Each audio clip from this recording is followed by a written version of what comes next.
Hi, and welcome back to the Print Explorer. This week, we're looking at the resumption of this ancient war in the Pashtun borderlands. Pakistan ordered airstrikes last week against insurgents from the Tehreek-e-Taliban Pakistan, the coalition loose network of jihadist groups who've been hitting it hard in the northwest frontier province, or what is now called Khyber Pakhtunkhwa. The irony is manifest. From Pervez Musharraf to Prime Minister Imran Khan and Shehbaz Sharif, leaders of Pakistan have long decried the West's war with its airstrikes and drone attacks inside Afghanistan. Now, Pakistan finds itself doing the same thing.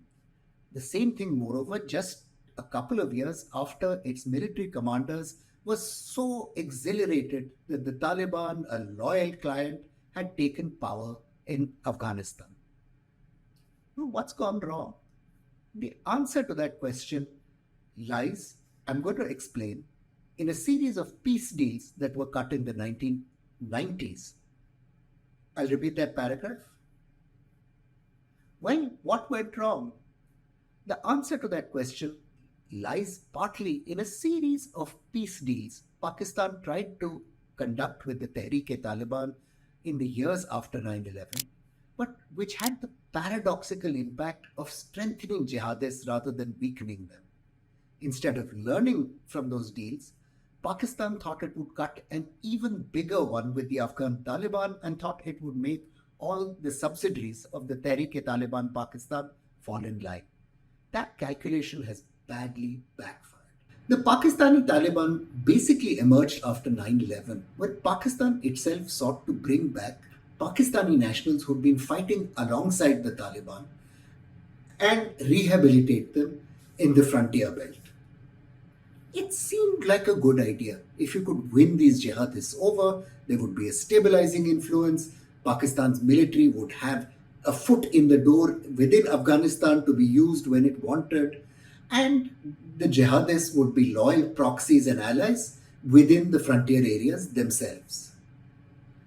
The problem was that these peace deals resulted in the further strengthening of the Pakistani Taliban, and only a few lasted beyond a few months. Violence fled each and every time, with the Taliban using each deal as a platform to start asking for even more concessions. There were reasons for Pakistan to act as it did. Waging a long insurgency in the northwest, its generals had learned from the British, was painful, bloody, and endless. A commitment of resources the country's military felt it couldn't afford. Moreover, the country was polarized with large numbers of people supporting jihadism, partly in consequence of the Islamist ideology the Pakistan army itself had propagated. Avoiding a conflict seemed to be the sensible thing. Let's look at what happened in the first of those peace deals, the Shakai Peace Agreement of April 2004. The Shakai Agreement was a deal between Sheikh Mohammed Wazir of the TTP and the Pakistani government. The deal was essentially the first of its kind and came soon after the government had launched military operations in March 2004, hoping to pressure Sheikh Mohammed into ending his support for the foreign militants who come from Afghanistan, like Arabs, Chechens, and Uzbeks in the South Waziristan belt. The Pakistan army offensive proved ineffective. The army sustained heavy casualties, and the case for an agreement built up. As part of the peace deal, the Pakistani government agreed to release all the TTP prisoners, pay compensation to the tribesmen for property damage, and provide money so that they could repay their debts to Al Qaeda. On his side, Sheikh Mohammed agreed to register all the foreign jihadists who were in his ranks and stop cross-border attacks into Afghanistan. When the deal was signed, Sheikh Mohammed was a pretty obscure character. The fact that he ended up negotiating with Pakistan's generals provided him a status and legitimacy he did not earlier have. And it also reduced the importance of the traditional tribal leadership of the area, as well as the traditional tribal dispute solving mechanisms. So, right after he signed the agreement, Naik Muhammad refused to surrender foreign jihadists to the government, and his faction began to assassinate all the tribal elders who had helped bring about the settlement in the first place. The government revoked Naik Muhammad's amnesty deal and launched another military operation against his faction in June. What eventually ended Naik Muhammad's power was a missile fired from an American drone, which in public, Pakistani officials were denying they had anything to do with. They used to rail against these American drone strikes. But in fact, many of those drone strikes were carried to bail the Pakistan army out of trouble. Let's look at the second big agreement, the Saroha Peace Agreement, which was signed in February 2005. Now, in this time, the Pakistani government reached a peace deal with Baitullah Mahsood of the TTP in the Saroha area of South Waziristan Agency. The government realized that the tempo of Taliban attacks was spreading from areas in the Ahmadzai Wazir belt into the Mahsood tribal areas of South Waziristan, and it wanted some kind of arrangement which would contain the Taliban's expansion.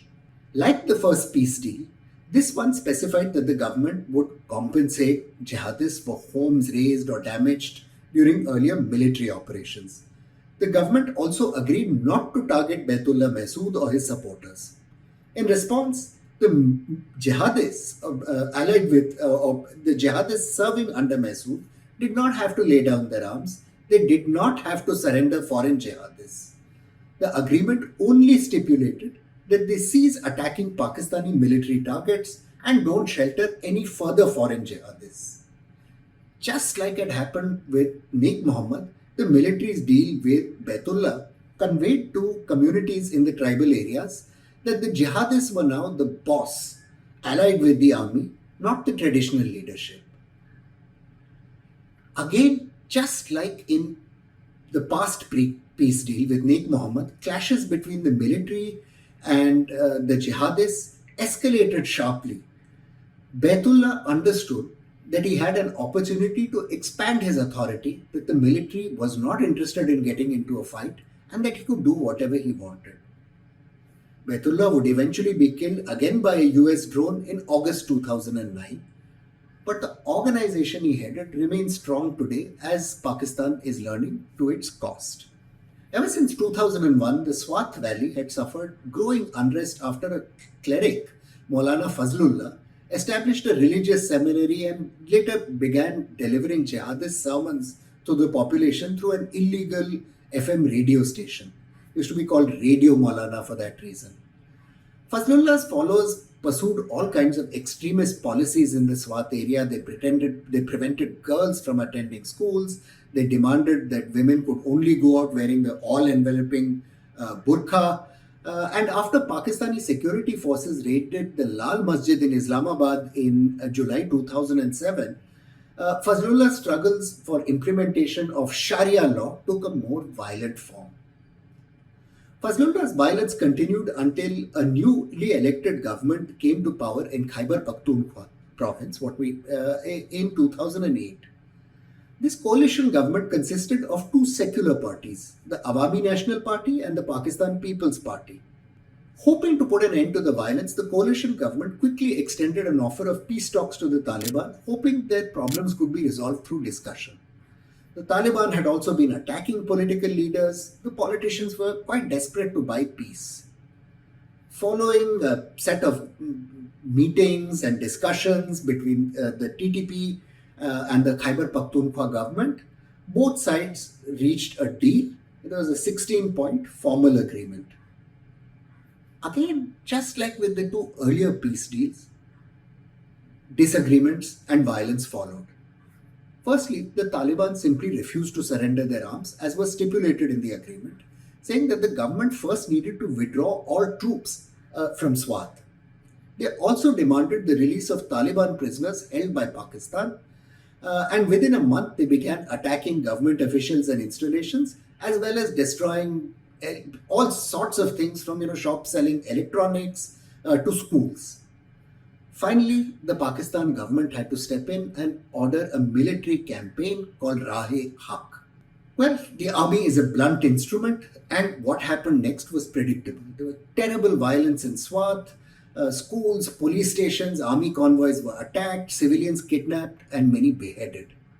The violence only stopped when the Khyber Pakhtunkhwa government agreed to implement the Sharia-based Nizam-e-Adal regulation in Swat. This led to Fazlullah declaring a ceasefire since, for all practical purposes, he'd got a state. But even with this, emboldened by the government's concessions, the Fazlullah led Taliban overran the Mingora area in May 2009, which is the commercial center of the Swat Valley, only 60 miles from Pakistan's capital city, Islamabad. The Taliban advance towards Islamabad rang such alarm bells finally within the government and the military that a decisive military campaign was started against Maulana Fazlullah. Within 2 months of the major operation, Fazlullah had fled the Swat Valley and many of his commanders were arrested and killed. Well, what lesson was to be drawn? As with the earlier peace deals, the Swat Agreement had been completely counterproductive. It merely allowed the Taliban to grow in strength and develop its resources during these brief periods of negotiated peace. Once the Taliban felt themselves to be in a strong position, they stepped up the pressure again. Moved into Mingora, they moved into Buner, they moved into Shangla. Moreover, the government's failure to arrest or kill Maulana Fazlullah came back to haunt the Pakistani state. This wasn't, of course, the only peace deal on the borderlands. There was one very controversial agreement in North Waziristan with the commander Hafiz Gul Bahadur, who'd been involved in many cross-border attacks into Afghanistan against the US-backed government there.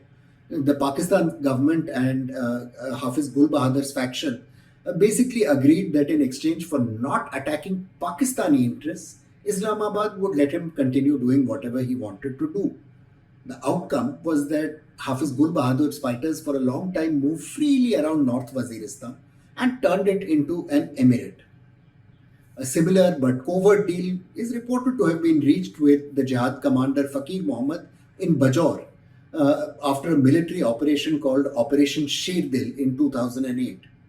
Once the military operation concluded, it seemed that Pakistani security forces, instead of securing a victory, basically reached a non-aggression pact with the Bajaur jihadists. This secret agreement seemed to stipulate that Fakir Muhammad's Taliban faction would not target the security forces nor civilians in those areas where the security forces operated. In return, the Pakistani security forces would not target any of Fakir Muhammad's formations. So, deals everywhere. And if we review these various peace agreements, a number of common themes become quite obvious. All of the agreements were signed from a position of government weakness.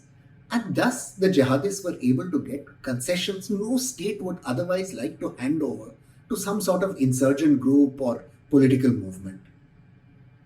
The government was never able to enforce most of its demands, like surrendering weapons or disarming foreign jihadists.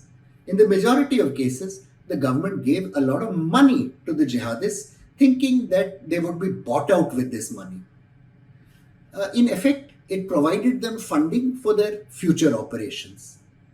Moreover, the fact that generals were coming with their hands folded in front of the jihadists added to their power and heft within their community and marginalized the tribal elders with whom the country had long done business. To truly understand why the TTP turned on its Pakistani patrons and why the Afghan Taliban isn't able to bail out the generals, we need to go a little bit further back in history though.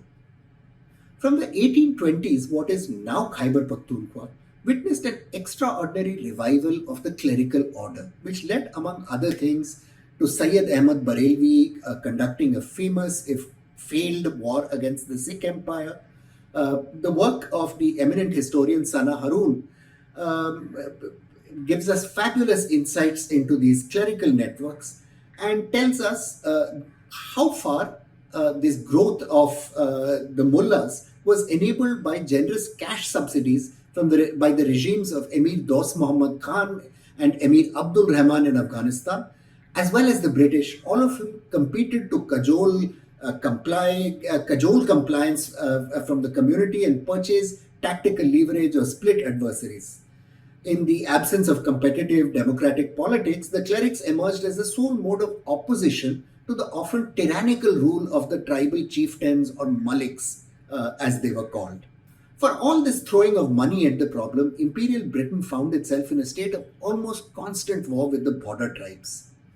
Britain's interest was to secure its northern flank against Russian expansion. There was a great deal of fear at the time that the Russian Empire would push southwards. We now know that the Russians never had any intention of doing any such thing. This was just a fear in the minds of colonial authorities. But it led the British into endless low intensity warfare. One of the things that fascinates me is that the headquarters of the Waziristan Scouts in Wana, which was set up by Lieutenant Colonel R.H. Harman, still displays a portrait of its founder. Lieutenant Colonel Harman was killed by a Mahsood tribesman in 1905 for the war he was fighting against the Pashtun, by a Pashtun. And today I wonder what Pashtun soldiers in these organizations coming from the same community make of serving in an organization which keeps that portrait up in its mess as a role model for them to respect. The lesson is a simple one. War making is a means for the jihadists to extract concessions from whichever central authority is there, whether it's Islamabad or Kabul. The Tehreek-e-Taliban Pakistan as well as the Afghan Taliban have shown they understand this dynamic well. They understand perfectly that Islamabad is facing a financial crisis, that it cannot afford a long drawn out war, that it may bluster and send a few jets over the border to bomb something, but that they have a real opportunity to seize power and establish an Islamist proto-state. More importantly, the jihadists are also able to capitalize on what you might call a kind of jihadi entrepreneurialism. For 3 generations and more, tribal society in the borderlands has been subjected to a battering by successive invasions. The Soviets in 79, the Americans, and in between all kinds of jihadists from various quarters of the world. And for young people with very few opportunities to build careers or to be gainfully employed, getting a gun and fighting with some jihadist militia or the other is a means of displacing the traditional tribal order and acquiring influence and heft. For Pakistan's generals, though, a moment of decision is fast approaching. Jihadists like Nur Wali Khan are demanding a Sharia-governed mini-state in Khyber Pakhtunkhwa. The Pakistan government might be willing to grant it, but then risks creating safe havens for future existential threats to Pakistan. It's unlikely, of course, that any jihadist formation in those regions could overthrow the Pakistan government, but it certainly opens the door to the possibility of a protracted civil war. The other option is to crack down on jihadists, but a government elected to power without legitimacy and generals who are very worried about their hold on their rank and file and their command and goodwill among the people will be very reluctant to go down that path. Like so many things to do with Pakistan, this is ultimately a crisis of democracy. For generations, the generals crushed any form of genuine democratic mobilization in the borderlands, in the tribal areas, choosing to brush it aside and install their own loyal jihadist proxies instead. It looks almost certain that they will pay the price, but it's also clear that along with the generals, Pakistan as a whole has also set itself up for generations more of terrible bloody punishment. I'm Praveen Swami and I'm a contributing editor at ThePrint. Thank you for watching this episode of The Print Explorer.